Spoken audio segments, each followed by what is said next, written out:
back with another video. Before we get into the video, like, comment, and subscribe to the channel. Nicki Minaj is not done. She warned us, because I already got the email, I think it was last week, that it was going to be a Barb summer, and it looks like she's trying to keep her word. Now, she posted on Instagram, okay, with the Band From No remix playing. I know you got that text, and at Eric and Tay, Tennis Ball, who is basically Nicki Minaj's hairstylist, and he be doing a really good job. So a lot of fans are speculating that Nicki is filming a music video. She's gearing up to release something, and that's why she is adding the Tennis Ball on Instagram so he can get his ass to work. Now, with that being said, I'm here for it, but make sure, Onika Tanya Mirage, if you are listening, that you call up Luxury Law again. He is hands down her best stylist, and I think he definitely should have a permanent spot on the team. But I'm excited for Nicki releasing music. I'm here for it, and hopefully this time around she really gags the girls, because they've been disrespecting her all over social media, especially after Bigfoot dropped. Now, some fans are saying that Nicki Minaj is shading D0JA, possibly Cardi B and Megan Thee Stallion, but she posted a video of her doing a meet and greet in 2017, and she said, no paid actors, no stunts, no gimmicks, just me and the Barbs being cute, trend setting all the way to Gag City. We make an invincible team, okay? Now, if you guys remember, I believe D0JA a few months ago was in London, and she got swarmed by a crowd of fans, okay? I think this was a few months ago when she was in Fashion Week, okay? And she got crowded by a bunch of fans, and a lot of people were speculating were these fans real or not, okay? Because D0JA, she just became mainstream. Now, she also could be talking about Doja Cat. Doja Cat recently had a fan come up to her, and you thought the fan and her were cool, but then she basically says that the fan was bothering her and harassing her, and she goes off on a fan on social media, which we previously already talked about. So with that being said, it could be directed at a few female rappers. I don't really see people crowd around Megan Thee Stallion like that when she's out in public. We've never seen a video of that, or even Cardi B. Okay, but people may not recognize Cardi B in the street because she tends to get a lot of surgery. So that could be another thing. But let me know if you guys feel like it was shade towards any of the female rappers, because it looks like fans believe that she is primarily talking about D0JA. Okay, and I'm like, D0JA kind of been quiet. Okay, and I can see D0JA shading the girls in her album though. So it's going to be very interesting. Now, moving on to Doja Cat and Azalea Stanks. Azalea Stanks has called out Doja and said that the incident that she had with the fan and going off on him is a PR stunt. She said, oh my God, he was so nice, gave her so much love. LMFAO has to be part of some well-orchestrated project rollout, which means the album most likely sucks. When the girls start giving influencer promo, the music is trash. Let me know if you guys think that this is, a PR stunt. Actually it could be, but I feel like it was a terrible PR stunt. I guess after she got dumped by Joseph Quinn, that's all she has. Because I remember during the Scarlet era, she went off on her fans too. She went off on her fans during the Planet Her era. I feel like she crashes out every time she's rolling out music, but it backfires. The Scarlet era flopped. She didn't even do 100K. If Wayne only did 100,000 or 108,000 first week, she's definitely not doing 100K this era. So she needs to pipe down before she get wiped down. To me, it looks like if Doja Cat roll out an album, she's doing less than what she did in Scarlet. Okay, even though she going back to pop. I don't think she can do 100K first week. I think she can do maybe 70, 60K first week. And I'm being kind. But it looks like people are struggling. Even the people that been in the industry, even Purdue Chicken did 48,000 first week. Wayne only did 108,000 first week. Y'all not pulling big numbers like that. So I think that this was terrible promo or a PR stunt for her next era. Okay, it doesn't look good for Doja Cat because she already has a history with shitting on her fans. And then on top of that, it was unnecessary because the interaction happened weeks ago. It wasn't a recent interaction. So she went off for no reason. Now, Cardi B is begging Queen B. She's been trying to get Queen B to be on her album. And she's pandering to the Beehive and Queen B by responding to a Queen B video with her daughters, Blue and Rumi, saying, LMFAO, I love her. Because, Rumi, she's really been the entertainment when it comes to Beyonce's Cowboy Carter tour. A lot of people have been talking about the faces and her mannerisms on stage and how, people are enjoying Rumi on stage with Blue and Queen B. But with that being said, Cardi B never really comments about anything in regards to Beyonce really ever. She had that moment when she was singing To Break My Hole, but she never really comments on Queen B like that. This was a strategic play. Nicki Minaj disses Camel Face and the Band from No remix. Cardi B strategically shows love to Queen B, and allegedly the reason behind that is because she's trying to get Queen B on her album. Now, they were already supposed to be doing a record together in 2019, but then the information got leaked and Queen B scrapped the record. So, Queen B don't mess with leaks. If something gets leaked, she just going to either put it out completely or she going to scrap it. So that's why the Queen B and Cardi B collaboration that should have came out years ago never really came out. But allegedly, Cardi B is hoping to get a new record with Queen B for her next era. And then she's also been spotted in dance rehearsals for her tour. Okay, she posted a picture of Culture, and allegedly she is practicing for her world tour that she will be going on in 2026. So let me know how y'all feel about that. Now, it looks like Queen B is gagging Rihanna, okay? Even though I'm sure Rihanna don't care. But with that being said, Queen B has now sold over 65 million album units in the U.S. across her entire career, including 44 million as a soloist. Now, fans are comparing this to Rihanna for whatever reason. A fan said it's crazy how Rihanna outstreamed Beyonce, yet Beyonce still has the highest album sales for a black artist this century.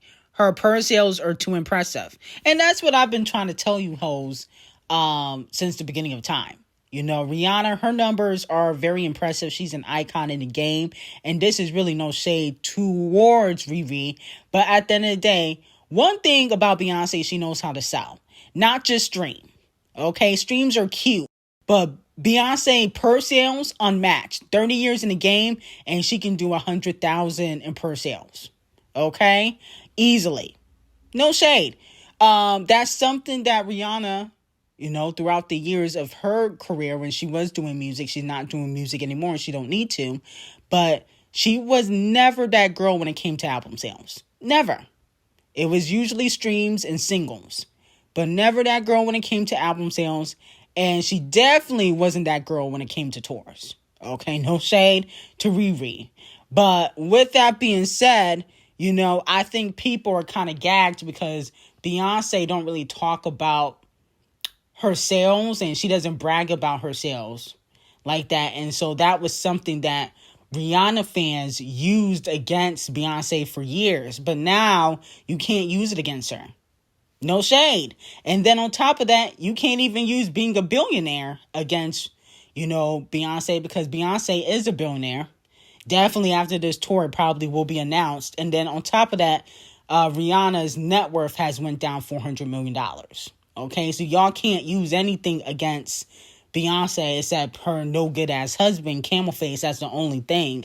But other than that, she's on top. Now, moving on to Wayne.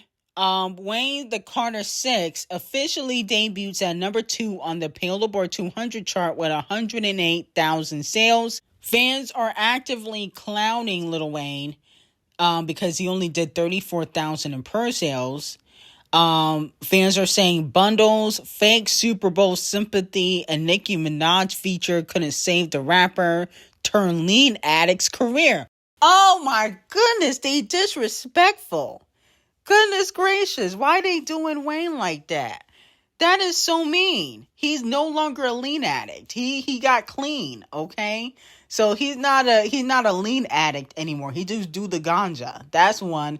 Number 2, y'all did show fake support when, Kung Fu Kenny was announced as the Super Bowl headliner. And on top of that, Kung Fu Kenny did like 200,000 more than Wayne. And I understand, Not Like Us was a big era, but I feel like Wayne should have done more than 100,000 first week. That's it. But with that being said, his daughter, Registration, has a lot to say, and she is coming for y'all next. You say Cardi 6 is trash. That's fine. That's what you want to say. But let me tell you something about my father and Cardi 6. This is what I hate about you kids. The fact that y'all can get on TikTok and do a fucking dance to it, that don't mean that it's trash, babe. Okay? The fact that you can't get on TikTok and do a little 1-2 little viral moment for it, that don't mean that it's trash, babe. My dad was talking real shit. It's stuff on that album that you can hear in 2K, in games, at fucking malls, at all type of stuff. It's universal, my love. Y'all need to take y'all minds out of the TikTok world and get to the real bag, where it is. My dad is a lyricist, babe. My dad really talks shit. So if you can't understand it, please move silence like the GM lasagna and get the fuck out of here. Thanks. Now that's my last time. Yes, that's what I'm talking about, Resonation. Get on their ass. Clock that T, Registration. You know what you're talking about, okay? Talk that talk. Yo Daddy is an icon. And the thing is, I didn't think the album was that trash.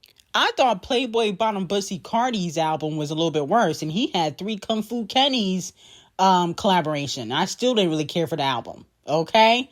So I thought his album was worse, but the thing is, I feel like a lot of people turned on Wayne. A lot of people turned on him after the Super Bowl incident. Yes, his album wasn't that great. I think I gave it like a 7 out of 10, and I was trying to be nice. Really, I wanted to give it a 5. But with that being said, I feel as though people only go hard on celebrities they don't really like. And after the Super Bowl, I noticed a lot of people started turning on Wayne. I see a lot of more negative posts about Wayne than I did before. And I think when it was announced that Kung Fu Kenny was going to be the headliner, I think he should have kept quiet instead of showing disdain for it, because even though, obviously Wayne deserves to headline the Super Bowl. I mean, he's an icon. He's a legend in the game. To the general public, he looked like a hater. No shade. That's what it was given. It looked like he was hating. And on top of that, Wayne is not a great performer. So headlining a big stage like that and your performing skills is lackluster, okay, it just doesn't look good. Okay, now if he could perform like Kung Fu Kenny, no shade, Kung Fu Kenny can perform. It is what it is. I saw him live. We saw the Super Bowl. His breath control is insane. His breath control is better than SZA's. The point of the matter is, he's not a great performer. And I think that hopefully on this tour he got coming, he can showcase his performing skills and, possibly show the world why he should have headlined. Because the album sales probably, won't cut it. Now, 20,000 lashings will be going to Champagne Thickums, the bottom feeder. He decided to be corny and post that he called a Canadian politician, Jagmeet Singh, a goof because he was at the Kung Fu Kenny concert in Toronto, which was sold out. And he posted that he DM'd this man at 12 o'clock in the morning. You know how crazy this fucking looks? And the thing about Champagne Thickums, because he light skinned, he get away with a lot of weird shit. It's because he's light skinned. Tory Lanez, Kung Fu Kenny, Wale, even Nicki Minaj, and she not even, dark skinned, but Nicki Minaj would never get away with DMing somebody, calling them a goof or a loser, and not getting any backlash. Okay? My whole thing is, why wouldn't he be there? It was probably the concert of the fucking year, you dumb bitch. I cannot stand Champagne Thickums, and every time I try to give him the benefit of the doubt, he proves to me how much of a loser he really is. This was unnecessary. I mean, come on now. It is really weird that Kung Fu Kenny is so embedded in your brain that anybody that aligns themselves with Kung Fu Kenny, like, even if you didn't really have a personal relationship with them, you have to throw shade, okay? You are not the king of Toronto. Yes, you put Toronto on for hip-hop, but you're not a politician, you're not the mayor, you're not the president. You don't really hold as much clout as you thought you did. Okay, because if he had the pull that he did, Kung Fu Kenny would never be able to perform that. Now, Jameet Singh decided to lie and apologize and said, I went to see SZA, not Kendrick. I was born in the city. I love my city, or I love this city. But real talk, I get it. I shouldn't have gone at all. OVO and Drake have lifted up the city and Canada. For me, it's always be Drake over Kendrick. If you don't sit your bitch ass down. See, I went to the Kung Fu Kenny and Champagne Thickums concert, not in Toronto. And the thing is, you can't even be there for one artist because they go back and forth when it comes to performing. One time, Kendrick will come out for like 30 minutes.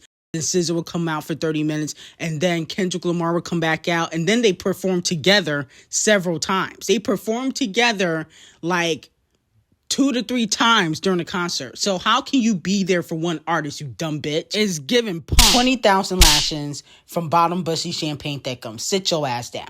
Now, moving on from that, Complex put their top 50 diss records of all time list. Kung Fu Kenny is number 1. Hit 'Em Up is number 2. Camel Face Takeover is number 3. Nas Ether is number 4. I feel like Ether was better than Takeover, though.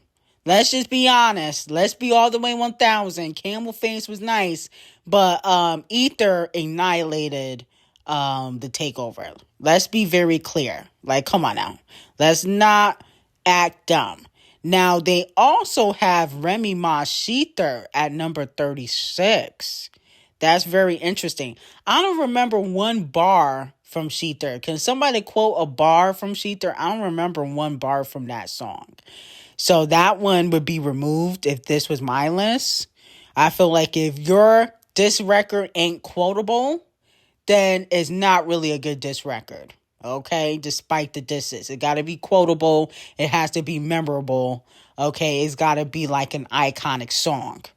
Okay, there is nothing quotable about Sheether. I don't even remember how that song sounds, and it was 7 minutes. They got Dre Day. Dre Day was an iconic diss record. No Vaseline, an iconic diss track. Okay, y'all don't know nothing about these diss records. I can tell. They got Eminem Kill Shot. That was a fire diss track to MGK, who fell off after Eminem ended his career. So they got some iconic diss tracks here. The only one I probably really don't wholeheartedly agree with would be Sheether. But anyway, I got some very hot tea on Patreon. Link will be in description. Have a great day.